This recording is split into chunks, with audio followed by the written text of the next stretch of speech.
சிவனே போற்றி, எந்நாட்டவர்க்கும் இறைவா போற்றி. அன்பான நமது சோபனபுரம் பக்தமகா தினங்களே, இன்றைய தினம் நமது சிவன் கோவிலில் சனி பிரதோஷமானது உங்களினுடைய உதவிகளும் உங்களுடைய பக்திகளும் நந்திகேஸ்வரருக்கு சிறப்பான அபிஷேகம் நடைபெற்றது. இதுவரையில் எவ்வித குறைபாடும் இல்லாமல் இந்த அபிஷேகங்கள் எல்லாம் திருப்திகரமாக நடந்து வருகிறது. இதுவரை பார்த்தீங்கன்னா நமது கோவிலில் மட்டும் மாதத்தில் 8 விசேஷம் பண்ணுறோம். பௌர்ணமி ஒரு அமாவாசை, இது எல்லாமே நம்ம கோவிலில் சுவாமிகளுக்கு வந்து அபிஷேகம் நடைபெற்று ஆராதனைகள்லாம் நடைபெற்று பிரசாதம்லாம் கொடுத்துட்ருக்கோம். இது உங்களுடைய ஒரு ஒத்துழைப்பு தான். நீங்கள் கொடுக்கக்கூடிய அந்த தொகையை வச்சுக்கிட்டு தான் நாங்கள் இப்போ எதுவாக இருந்தாலும் நம்ம சாமியை இன்னைக்கு நம்ம பிரார்த்தனை பண்ணுவோம், நல்ல முறையில் பிரார்த்தனை பண்ணுவோம். நம்மளுடைய கோரிக்கைகளெல்லாம் சாமிகிட்ட வைப்போம். அந்த சாமியை வந்து நந்திகேஸ்வரர்கிட்ட வைக்கக்கூடிய கோரிக்கைகள் எல்லாம் சிவபெருமானுக்கு போய் சேரும் அப்படிங்கிறது நமக்கு சொல்லப்பட்டிருக்கு. அதனால் நம்ம கோரிங்க ஆண்டவன் நிறைவேற்றணும், நிறைவேற்றுவார், அதில் நம்பிக்கை இருக்குது. அதனால் நீங்கள் எல்லாரும் ஒரு மனசோட கோயிலுக்கு வந்துட்டா திரும்ப யோசிக்காமல் பக்கத்தில் உங்களுக்கு கொஞ்சம் பேசாமல் நம்ம கோவிலுக்கு வந்துட்டா சாமியை மட்டும் கொஞ்சம் மனசில் நினச்சி ஒரு 10 நிமிஷம் மற்ற விஷயங்களெல்லாம் ஒதுக்கி வச்சுட்டு தியானம். நம்ம விசேஷம் என்ன அப்படின்னா மழை இல்லாமல் இருக்குது. நேற்றைய தினம்லாம் பார்த்தீங்கன்னா வானம் கருத்தில் கட்டிக்கிட்டு மழை பெய்கிற மாதிரி ஒரு மழை. நந்தி பெரும் விசேஷம், சனி பகவானுக்கு விசேஷம். சனிக்கிழமையாக இருக்கிறதுனால இன்னைக்கு சனி பகவானுக்கும் விசேஷம். சனி பகவானுக்கு விளக்கு போட்டு பிரார்த்தனை பண்ணிக்கலாம், ஆஞ்சநேயருக்கு விளக்கு போட்டு பிரார்த்தனை பண்ணலாம், பெருமாள் கோயிலுக்கு பிரார்த்தனை பண்ணலாம், நந்திக்கு, சிவபெருமானுக்கு. இன்னைக்கு எல்லா தெய்வங்களுக்கும் பார்த்தீங்கன்னா இன்னைக்கு விசேஷமான நாள். அடுத்தது ஐப்பசியில தீபாவளிக்கு பின்னாடி வரக்கூடியது வளர்பிறை. இந்த வளர்பிறையில தான் கந்த சஷ்டின்னு சொல்லக்கூடிய அந்த சூர சமுதாய நிகழ்ச்சி நடக்கும். அது பார்த்தீங்கன்னா புதன்கிழமையிலிருந்து ஆரம்பிக்குது. புதன்கிழமையிலிருந்து ஆரம்பித்து புதன் 1, வியாழன் 2, வெள்ளி 3, சனி 4, ஞாயிறு 5, திங்கள் 6, 6ஆம் நாள் அன்னைக்கு அடுத்த திங்கட்கிழமை பார்த்தீங்கன்னா என்ன அப்படின்னா சூரனை சமகாரம் பண்ணக்கூடிய நிகழ்ச்சி முருகப்பெருமான்.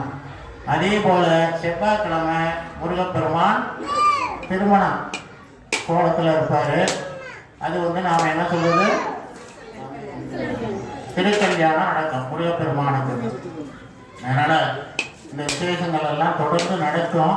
ஆனால் இப்போதைக்கு நம்ம கோயிலில் முருகப்பெருமானெலாம் செஞ்சுருக்காது. சூர சமுதாயம் பண்ணுறதுக்கு சூரபத்மன் வேணும். அந்த சிலையை வாங்கிட்டு வந்து நாம் சூரனை சமுதாயம் பண்ணிட்டு முருகப்பெருமான் திருக்கல்யாணம் பண்ணிக்குவார். தேவர்கள் எல்லாம் ஒன்று சேர்ந்து தெய்வானைய முருகப்பெருமானுக்கு கல்யாணம் பண்ணி வைக்கக்கூடிய அந்த நிகழ்ச்சி. ஏன் அப்படின்னா இந்த கல்யாணம் எதுக்காக சுவாமிகளுக்கெல்லாம் ஒவ்வொரு வருஷமும் நம்ம எதுக்காக பண்ணணும், ஒரு தடவை பண்ணுறது தானே விசேஷம். அடுத்து ஏன் பண்ணிக்கிட்டே இருக்கணும்னா அதை பார்க்கக்கூடிய கல்யாணம் ஆகாத பொண்ணுங்களுக்கு, கல்யாணம் ஆகாத பையன்களுக்கு கல்யாணம் சீக்கிரமாக நடக்கணும் அப்படிங்கிறதுக்காக தான் அந்த கல்யாணத்தை நம்ம ஒவ்வொரு வருஷமும் பண்ணிக்கிட்டு இருக்கோம். சில கோயிலில் சிவபெருமானுக்கு, சில கோயிலில் பெருமாளுக்கு, சில கோயிலில் அதாவது முருகனுக்கு கல்யாணங்கிறது பெரும்பாலான கோயிலில் நடக்கும். முருகப்பெருமானுக்கு திருக்கல்யாணங்கிறது பெரும்பாலான கோயிலில் நடக்கும். அதனால் அது அடுத்த விசேஷமாக வர இருக்குது. நாம் அந்த திருக்கல்யாணம் பற்றி அவங்க யோசிச்சுட்டு இருக்காங்க, நாமளும் யோசிக்க வேண்டியிருக்கு. யோசித்து அதை எப்படி செய்யலாம் அப்படின்ட்டு. ஏன்னா அந்த காப்பு கட்டிக்கிட்டு 7 நாள் விரதம் இருக்கணும். திருக்கல்யாணம் முடிஞ்ச பிறகு தான் உங்கள் விரதத்தை நீங்கள் விடணும். இதெல்லாம் நாம் கொஞ்சம் கடைபிடிக்கணும். இப்போ புரட்டாசி வழியோடு தான் இருந்தாச்சு பெருமாளுக்கு. இப்போ அடுத்து விரதம் இருக்கண மாட்டேங்குன்னு நம்ம கொஞ்சம் யோசிப்போம். விரதம் இருந்தால் நமக்கு அந்த கடைபிடிக்க வேண்டிய முறையெல்லாம் கடைபிடிக்கணும். அப்படி இருந்தால் தானே. அதனால் நீங்கள் அது நாங்கள் பிறகு சொல்கிறோம். அந்த திருக்கல்யாணத்தை பற்றி உப்பிலியபுரத்தில் அது நடக்கும். ஏன் அப்படின்னா அது கிட்டத்தட்ட ஒரு 10 வருஷமாக அங்கே பண்ணிக்கிட்டு இருக்கோம். அங்கே ஏன் பண்ணிக்கிட்டு இருக்கோம்னா இங்கே ஆரம்பிக்கிறதுக்கு முன்னாடி அங்கே ஆரம்பிச்சாச்சு. அதனால் அங்கே நடந்துகிட்டு இருக்கு. நம்ம கோவிலே அதை கொண்டு வரணும்னு நாங்கள் முயற்சி எடுத்துகிட்டு இருக்கோம். அதுக்கு கொஞ்சம் நம்ம யோசித்து அதை ஆரம்பிக்கலாம் அப்படின்னு கொஞ்சம் இது பண்ணுறோம். வேறு ஒன்றும் இல்லை. நம்ம கோயிலில் பண்ணக்கூடாதுன்னு கிடையாது. பண்ணுறதுக்கு உண்டான எல்லா வசதிகளும் நம்ம கோயிலில் இருக்குது இப்போதைக்கு. அதனால் அந்த இதை எப்படி ஆரம்பித்து எப்படி செய்கிறதுன்னா பின்னாடி உங்களுக்கு தகவல் சொல்கிறோம். நாம் இப்போ இந்த சனி பிரதோஷம் இன்றைக்கி சீக்கிரமாக முடிஞ்சுட்டு தான் நினைக்கிறேன். சீக்கிரமாக நம்ம ஆண்டவனை பிரார்த்தனை பண்ணிட்டு எல்லாருக்கும் தீபாவளி சமயம் வீட்டில் வேலை இருக்கும். அதனால் நீங்கள் எல்லோரும் சிவபெருமான மனசில் நினைத்து தியானம் பண்ணுங்கள், பிரார்த்தனை பண்ணுங்கள். அதே போல் நந்திகேஸ்வரரை பிரார்த்தனை பண்ணுங்கள். ஓம் அழகர நமப்பா போற்றி, என்னாட்டவர்க்கும் இறைவா போற்றி, ஏகம் பத்துரை எந்தாய் போற்றி, பாகம் பெண்ணொரு ஆனாய் போற்றி, காவாய் கனகத் திரளே போற்றி, கைலை மலையானே போற்றி போற்றி. ஓம் சுக்லம் வரதரம் விஷ்ணும் ஜீவகம் சதுர்புஜம் பிரசன்னவதரம் த்யாயேத சர்வவிக்ன உபசாந்தயே. ஓம் பூக, ஓம் புவஹ, ஓம் சுவஹ, ஓம் மஹஹ, ஓம் ஜனஹ, ஓம் தவஹ, ஓம் சத்யம் தத்சவிதுர்வரேண்யம் பத்வோ தேவஸ்ய தீமஹி தியோ யோ ந பிரச்சோதயாத். सोमाकः ज्योतिरसरामृतं ब्रह्मा भोर्भुवस्वरो नमो भक्ते समस्ते दुरीदक्षयद्वारे श्री परमेश्वर प्रीत्यर्थं शिव शिव शिव संभोज्याय प्रवर्तमानस्य अद्य ब्रह्मणः द्वितीयवरात्ते श्वेतवराजकल्पे वैवस्वते मन्वन्तरे अष्टाविंशतितमे कलियुगे प्रथमे पादे जम्बोद्वीपे भारतवर्षे भरतखण्डे मेरोः दक्षिणे पार्श्वे दण्डकारुण्यां शताब्दे अस्मिन् वर्तमाने युगकारिके प्रभवादीनां षष्ट्याद षष्टिसंवत्सराणामध्ये श्री विश्वावसु नाम संवत्सरे दक्षिणायने वर्षऋतौ துலா மாசே இன்னிலிருந்து துலா மாசம்னு ஒன்று ஆரம்பம். அதாவது ஐப்பசி 1லேருந்து இந்த துலா மாசத்துல முதல் நாள் வந்து காவேரியில போய் நாம தலை குளிக்கணும். இது ஒரு கதை, அதுக்கு ஒரு கதை உண்டு. அந்த கதையின் காரணமாக தான் இன்னைக்கு காவேரியில போய் தலை குளிச்சு சிவபெருமானை பார்த்து பிரார்த்தனை பண்ணணும். ஏன்னா முடவனுக்கு முழுக்குன்னு சொல்லி சிவபெருமான் வந்து முடவனுக்கு காட்சி தரக்கூடிய ஒரு விசேஷமான நாள் ஐப்பசி 1. இது துலா மாசம். துலா மாசே கிருஷ்ணபக்தே தியாயாம் புண்ணியதிதோ வாசரகா ஸ்திரவாசர சம்யுக்தாயாம் त्रयोदश्यायां जन्मनक्षत्रे जन्मरासु जातस्य नामनक्षत्रे नामरासु जातस्य शुभनक्षत्रे मुदनरासु जातस्य रुद्रनक्षत्रे सेन्दिल नामधेयस्य वृश्चिकरासु जातस्य केट्टनक्षत्रे कल्पना जन्मनक्षत्रे वरासु जातस्य सिंहरासु जातस्य पूर्णनक्षत्रे सुरेश नामधेयस्य सिंहरासु जातस्य जन्मनक्षत्रे मलक्कोडी नाम्याः धनुर्रासु जातस्य पुराणनक्षत्रे विनोद कुमार नामधेयस्य कन्नीरासु जातस्य हस्तानक्षत्रे सविता नाम्याः वृश्चिकरासु जातस्य केट्टनक्षत्रे यात्रा नाम्याः सुरेश वाहन व्यापार पोक्कुवरत्तु अभिवृद्ध्यर्थं शीघ्रमेव सकल कार्य अनुकूल सिद्ध्यर्थं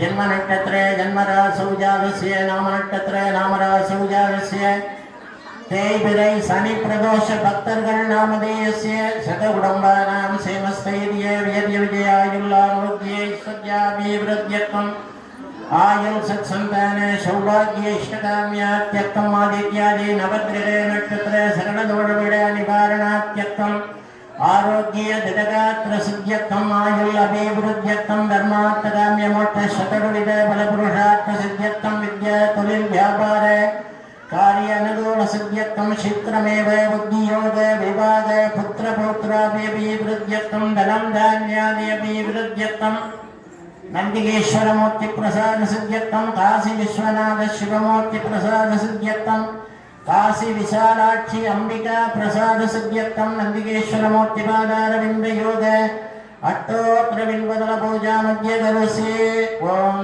पपश्वदेव नमः ओम ग्रस्वदेव सुधाय नमः ओम रत्नस्वदेव सुधाय नमः ओम वेमस्वदेव सुधाय नमः ओम मकदोर्देवस्वदेव सुधाय नमः ओम महादेवाय नमः ओम शंभवे नमः ओम विनायने नमः ओम शैशेखराय नमः ओम वामदेवाय नमः ओम विरूपाक्षाय नमः ओम कपद्मे नमः ओम नीललोहिताय नमः ओम शंकराय नमः ओम शूलधारिणे नमः ओम विद्वांगने नमः ओम महादिग्वाय नमः ओम नंदिकेश्वर मूर्ति नमः ओम नानाविध परिमलपत्र पुष्पांजलिं समर्पयामि।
நான் மறை அரங்கள் ஓங்க நச்சபம் வேள்வி மல்க மேன்மைகள் சைவ நீதி விளங்குக உலகமெல்லாம் மேன்மைகள் சைவ நீதி விளங்குகள உலகமெல்லாம் தென்னாடுடைய சிவனே போற்றி நாட்டவர்க்கும் இறைவா போற்றி.